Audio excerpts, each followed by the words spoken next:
In an attempt to make a memorable first impression, Lee brings a donkey to his first meeting with the Bachelorette, Georgia. Credit: Channel 1. And it is. But we're giving it another chance.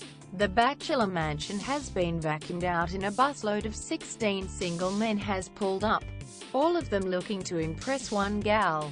Some of them are hot. A lot of them are obnoxious. And most of them are basically your older brother's weird friend from high school. To get you up to speed, Georgia Love is a 27-year-old journalist and lives in Tasmania, but is super quick to point out she's actually from Melbourne. "I've quit my job and my career to be on The Bachelorette," she tells us. And I'm sure Germaine Greer would do the same given the opportunity. Georgia was working as a television reporter in Tasmania, but decided to throw it all in to find love. She does not say the decision to be the Bachelorette is to further her career on TV and get a gig back on the mainland, and I'm not going to suggest for a second that's her motivation.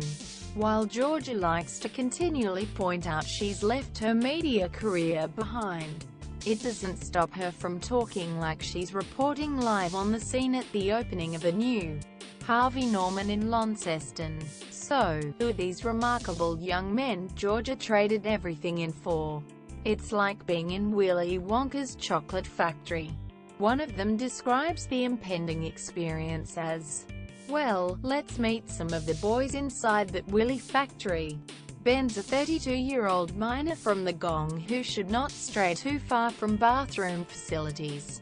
"I've done 3 nervous poos before I even got here," he whispers in Georgia's ear as he embraces her.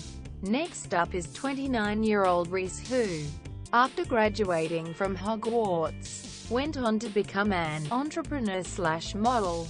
A lot of people don't know this, but Webster's defines entrepreneur as someone who lives in a garage and uses their parents' money to fund various apps. Reese gifts us with the first wanky sentence of the night.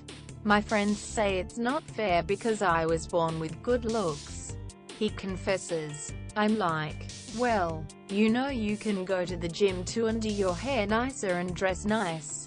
Quote, "Here's hoping someone says something mean to Reese in the mansion just so we can hear more of these razor-sharp comebacks." Staying in a similar field, let's meet Carlos. He's also 29 and an entrepreneur, but will happily accept the title of business mogul, with 2 of them in the one series. It needs to be asked, when did entrepreneur become a legitimate job title? Just say what you actually do. At a party, when some idiot meets Mark Zuckerberg and they ask, "Hey man, what do you do?" Quote, he doesn't say, "I invented Facebook." He'd say, "I work in social media." And the dumb party guest would be like, "Oh nice. Like tweeting." Quote, and Mark would be like, "Nah, at Facebook." Then they'd ask, "Ah sweet, so coding?"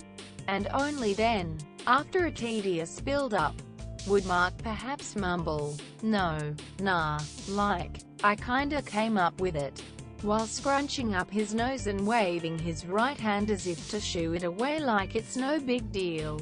My point is, I felt uncomfortable when we all started describing Miranda Kerr as an entrepreneur after she released a body lotion, so I absolutely cannot maintain a straight face while calling Reese and Carlos entrepreneurs. By now you're all sick of the word entrepreneur, but you're also wondering what kind of entrepreneurial stuff Carlos dabbles in. He says restaurants and nightclubs. And he's also a stripper. I hear Trump does that on the side, too. Using dem dollar bills, Carlos bought a Tiffany bracelet for Georgia and surprises her with it. She says she wishes she had something to give him in return. "If it starts with an R and ends with an E, I won't mind," he replies, clearly asking for a rake. But Carlos isn't the only guy who decides to pull out the big guns with a bracelet. Courtney does as well, only his was made of macaroni and I'm legitimately impressed. Hand to heart, I would marry any guy who threaded carbs onto a string and draped it on my body. When you're one of 16 guys trying to impress a girl, you want to stand out from the crowd. Sometimes wearing a fun bow tie isn't going to cut it and you have to go next level with livestock. 35-year-old Lee decides to bring a donkey wearing a sombrero. He doesn't own the donkey. I don't know who does. At least last year when that guy with the Jared Leto hair showed up with an owl, it's because it was his best friend. I'm also not sure what's going to happen with the donkey now. Will it just hang out in the backyard of the mansion under that gazebo? Or will it also not receive a rose at the end of the night and have to do a post-eviction monologue in the back of the limo as it drives away? So far, it seems the donkey's only purpose is so Lee can crack a pun about his ass. Rivaling Carlos for the biggest D-bag of the group is Sam. Sam's a 32-year-old Sydney electrician who's great at pretending he doesn't know he's being filmed. While showering, he says really charming things like, "I've never had to put too much effort into chasing girls. Usually they come to me, and you have to be a special girl to keep my attention longer than a week. So ladies, if you love both assholes in a challenge, Sam is your guy." When Sam isn't being obnoxious, he enjoys asking basic questions. He hits Georgia with a rapid-fire round. Cats or dogs? Pineapple on a pizza? Soccer or football? The correct answer to all of these is who cares. Mingling inside the mansion, all the boys try to be overly masculine by calling each other lad and growling things like, "Ah, he's a good-looking rooster." It's so uncomfortable when straight. Privileged. Inner city boys try to act a bit rougher than required. It's like when you see a lawyer driving a Hilux. WTF do you need a tray back for? The boys get told about some new rules that are in place. While The Bachelor has the white rose, they have their own version called the first impression rose. It's just an orange rose and I don't know why it can't just be called the orange rose. Anyway, the guy Georgia gives it to will receive immunity in the rose ceremony. They'll also receive the golden date card, which gives them control over the dates for an entire week. When Georgia finally enters, she's hit with the overwhelming stench of links and actually collapses.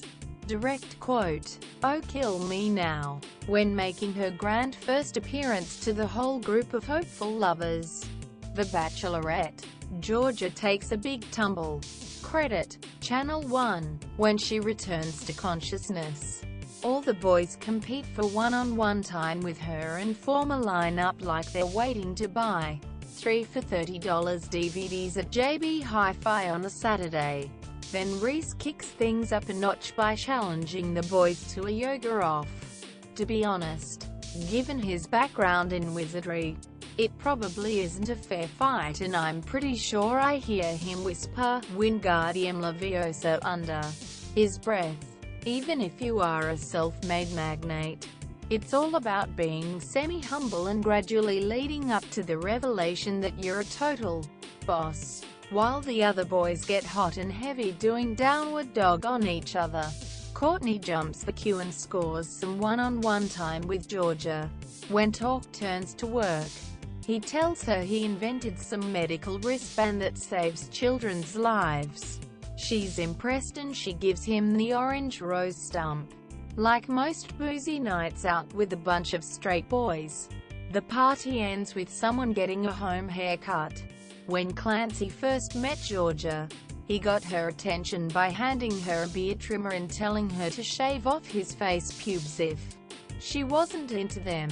She takes him up on the offer in the backyard, distributing the rose stumps at the end of the night. The result is bittersweet.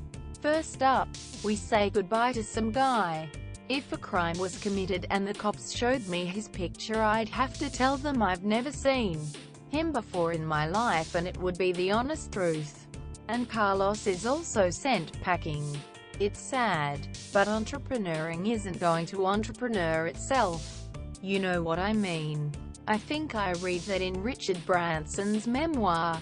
When he kisses Georgia goodbye, he lingers just a tad too long. waiting for her to hand back the Tiffany bracelet. She doesn't. And that's what being a total boss is all about. I also read that in Branson's memoir. For more observations on entrepreneuring and 3 for $30 DVDs, follow me on Twitter, @HelloJamesWeir.